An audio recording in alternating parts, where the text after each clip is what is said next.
1933 সালে জানুয়ারি মাসে হিটলার প্রথম ক্ষমতায় আসে। হিটলারের নাম জানো? Adolf Hitler.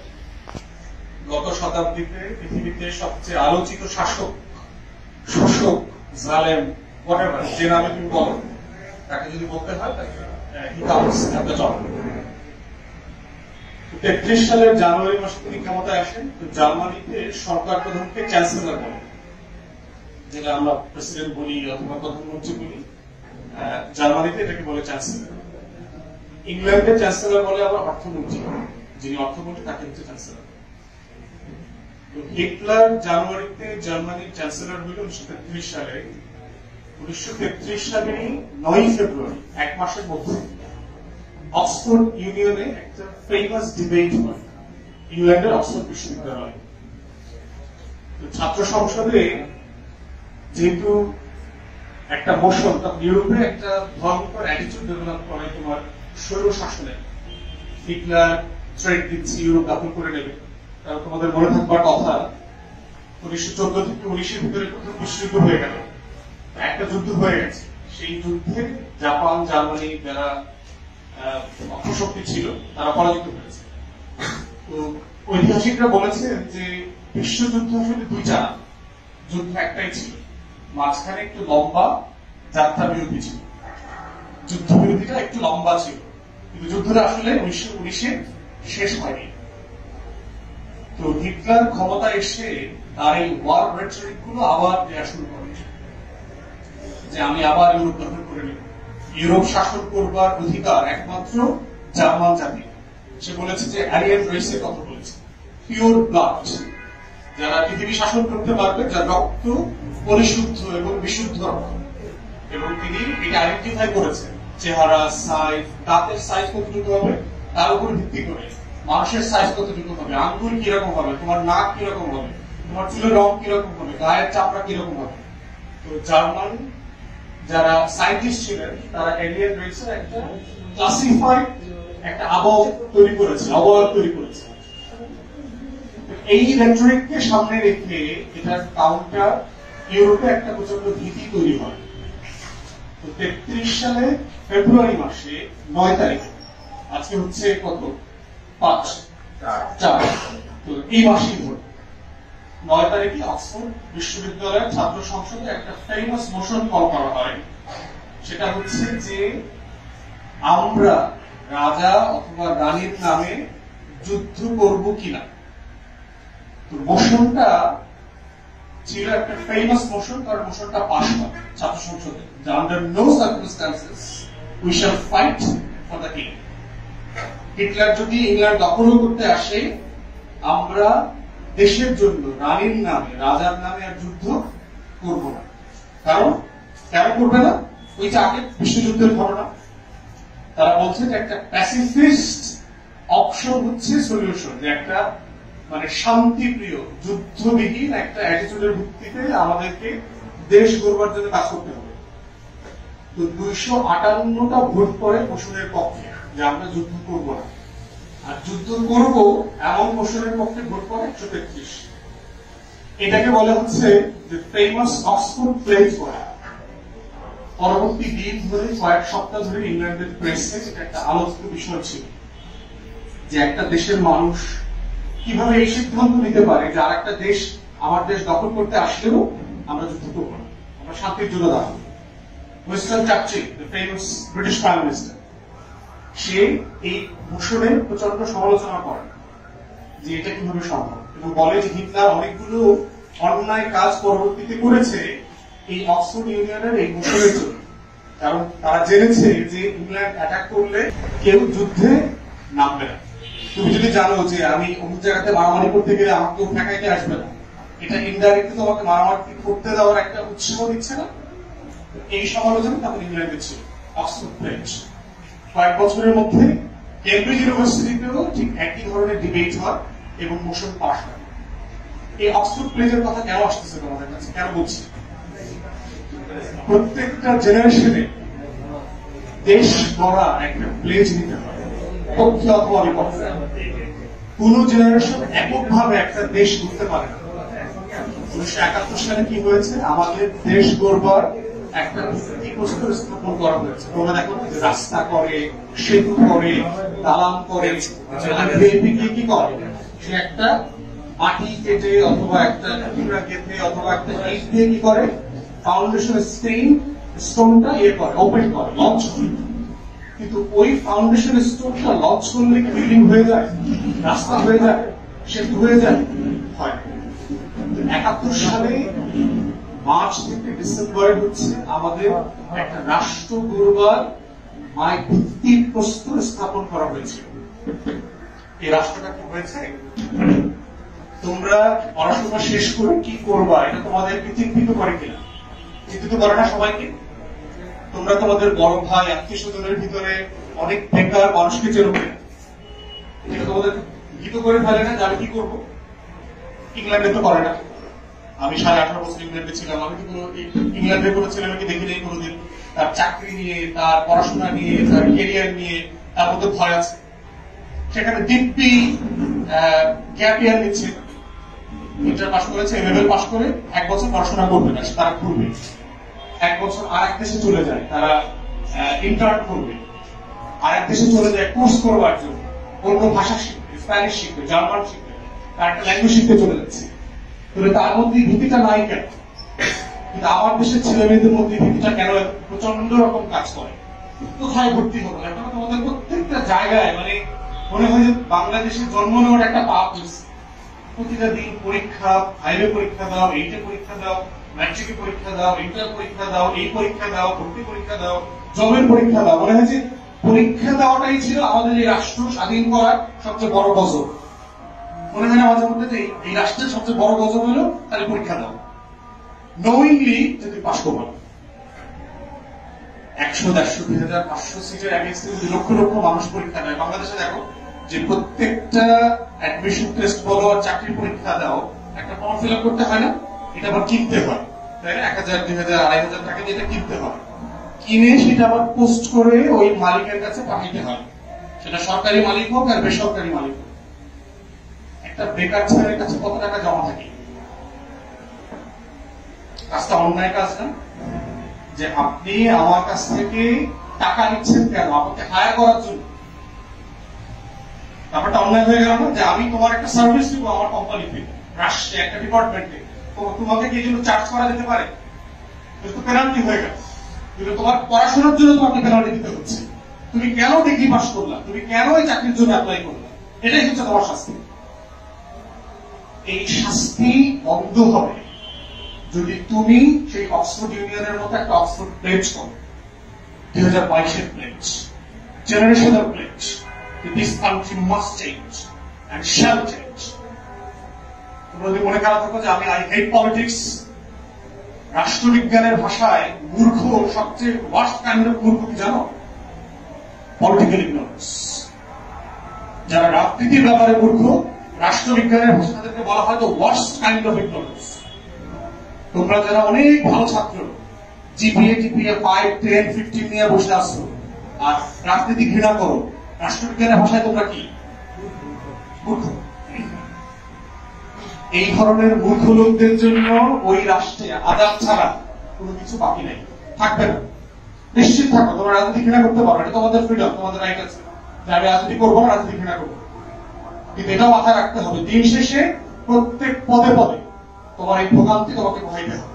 প্রত্যেক ক্লাসে ক্লাসে তোমাদের এই দেশের রাষ্ট্র ওই GSC, FSC, 9SC, 10SC, SSC পরীক্ষা দেওয়া হবে তোমাদেরকে দিয়ে দিয়ে। প্রত্যেক ক্লাসে ক্লাসে তোমাদেরকে টাকা দিতে হবে। প্রত্যেক চাকরির বাজারে তোমাদেরকে টাকা দিয়ে ফর্ম কিনতে হবে। এই আজাদ থেকে কোনো মুক্তি নাই। প্রত্যেকটা সমাধানের পিছনে end of the day solution life in politics, এটা মাথায় রাখতে হবে। রাষ্ট্রের কোন সমস্যার সমাধান হওয়া সম্ভব না যদি সেই রাষ্ট্রের রাজনীতি পরিবর্তন না হয়। কোন সমস্যার সমাধান হবে না। তুমি ভিক্ষাপত্র শান্তিতে করতে পারবা না যদি সে দেশের রাষ্ট্র না থাকে, রাজনীতি না থাকে। আমরা লন্ডনে যখন আন্ডারগ্রাউন্ডে চলতাম, তোমার মাটির নিচে পাতাল রেলে অসংখ্য ভিক্ষুক আছে যারা গান দিয়ে ভিক্ষা করতেছে। তোমরা হয়তো ফেসবুকে, ইউটিউবে দেখেছো। এই হচ্ছে পড়াশোনা করে অক্সফোর্ড, কেমব্রিজে, যেগুলোতে ইউনিভার্সিটি এলাকা, ওখানে দেখবা ভিক্ষুকরা পড়াশোনা করে। সে একটা ভিক্ষার ঝুড়ি নিয়ে বসছে, একটা নোবেল পড়তেছে, শেক্সপিয়ার পড়তেছে, কিংস পড়তেছে, মিল্টন পড়তেছে, ডিকেন্স পড়তেছে, মোটা একটা নোবেল নিয়ে সে বই পড়তেছে আর ভিক্ষা করতেছে, সে কিছু বলতেছে না তোমার। আপনি ভিক্ষুকের একটা স্ট্যান্ডার্ড ডেভেলপ করেছে না, সে তোমার কাছে চায় না, তোমাকে ফোর্স করে না। আমাদের দেশে কি বলে, টাকা দেন, ভিক্ষুকের স্টাইল দেখো, ভাই টাকা দেন, 5 টাকা দিবা দিবেন না, 10 টাকা দেন, 20 টাকা দেন, এত কম দিবেন কেন, দিতেই হবে, হাত ধরবে পা ধরবে। ওখানে ভিক্ষুক কথা বলে, কারণ হচ্ছে সে তোমার কনসাস, তোমার বিবেককে জাগ্রত করবার চেষ্টা করছে। আমি এখানে বাস্কিং করতেছি মানে আমি সাদে বসছি, এখানে তুমি পথ দিয়ে হেঁটে যাচ্ছ, তোমার বোঝা উচিত না যে আমি এখানে সাদে বসি নেই। তুমি পকেটে হাত দাও, তুমি তোমার স্পেয়ার চেঞ্জ দাও। এই রাষ্ট্রে তার ভিক্ষুকও শান্তিতে ভিক্ষা করতে পারবে না যদি রাষ্ট্র রাষ্ট্র না হয়ে উঠছে। এই জন্য তোমাদের জেনারেশনের প্রতি আমাদের আপিল হচ্ছে যে try to B educated first.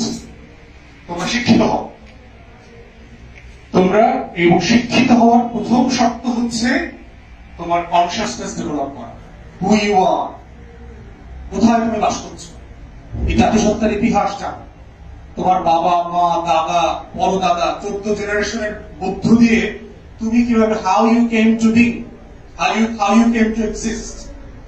এই এক্সিস্টেন্স, এই সত্তার মধ্য দিয়েই হচ্ছে তোমার রাজনৈতিক সত্তার পরিচয়। দ্বিতীয়ত হচ্ছে তোমার চারপাশ নিয়ে ভাবা যে ওয়াই দিস ইজ দ্যাট, এটা এরকম কেন, এটা এরকম না কেন। এই প্রশ্নগুলো তোমাদেরকে চিন্তার মধ্যে আসতে হবে যে রাস্তাটা ভাঙা কেন, এখানে বৃষ্টি হইলে পানি জমে যায় কেন, আমার দেশের আবর্জনা ময়লাগুলো রাস্তায় পড়ে থাকে কেন, আমার দেশে একটা বাস নাই কেন প্রপারলি, বাস থেকে রাস্তার মাঝখানে উঠায় কেন আর রাস্তার মাঝখানে নামায় কেন, সবকিছু রং না এখানে, একটা জিনিস তো সঠিক না এখানে। কিন্তু এই জিনিস যদি তোমাকে আপ্লুত না করে, তোমাকে চিন্তিত না করে, তাহলে বুঝতে হবে তুমি এখনো মানুষ না, তোমার মধ্যে এখনো বিবেক বোধ ডেভেলপ করে নাই। আর যার মধ্যে বিবেক ডেভেলপ করে নাই তার সাথে পশুর সাথে কিছু সম্পর্ক করবে, কোনো পার্থক্য আছে? There is no difference between the animal and the human being without no conscience. এই জন্য পলিটিক্যালি এডুকেটেড হওয়া মানে হচ্ছে যে you have to be conscious about your surroundings, তোমার চারপাশে কি হচ্ছে। এটাকে কেন্দ্র করে হচ্ছে আমাদের নতুন রাজনীতির উপর ডেভেলপ হচ্ছে। এই রাজনীতিটা এখন তৈরি প্রসেসের মধ্যে আছে, যেভাবে বলেছি ফাউন্ডেশন স্টোন দেওয়া হয়েছে, ভিত্তিপ্রস্তর স্থাপন করা হয়েছে, নতুনদেরকে নিয়ে নতুন ভাবে দেশটাকে নতুন করে সাজানো করবার একটা রাজনীতি। এবং এই রাজনীতির কোন বিকল্প এই রাষ্ট্রে আর নাই। বিএনপি আওয়ামী লীগ দিয়ে এই রাষ্ট্র আর কোন পরিবর্তন হবে না। যে জিনিস দেখে ফেলছো তোমরা, সেই জিনিস দিয়ে আর স্বপ্ন দেখার কোন দরকার নাই, নতুন জিনিস করতে হবে। টনি বেনের কথা নিয়ে শেষ করবো। টনি বেন হচ্ছে ভেটারান ব্রিটিশ পলিটিশিয়ান ছিল, তার এখন 5th জেনারেশনে ব্রিটিশ পার্লামেন্টের এমপি। রাজনৈতিক ঐতিহ্য 200 বছর ধরে তার পার্লামেন্টের এমপি, তার বাবা চাচা নানা দাদা ছেলে মেয়ে, সে মন্ত্রী ছিল, তার ছেলে মন্ত্রী ছিল, সে অক্সফোর্ড ইউনিয়নের ছাত্র সংসদের একজন ভিপি ছিল। টনি বেনের একটা ফেমাস কোট আছে, সেটা হচ্ছে যে generational fight, democracy, rule of law, peace, এই সব কিছুর জন্য প্রত্যেকটা প্রজন্মের একটা ফাইট আছে। তোমার বাবা দাদারা একটা গণতন্ত্র কায়েম করে দিয়ে গেছে, ভাবার কোনো কারণ নাই যে এই গণতন্ত্রটা পার্মানেন্ট হবে। তোমার বাবা দাদা একটা রাষ্ট্র করে দিয়ে গেছে, সেই রাষ্ট্রটা পার্মানেন্ট হবে না ভাবার কোনো কারণ নেই।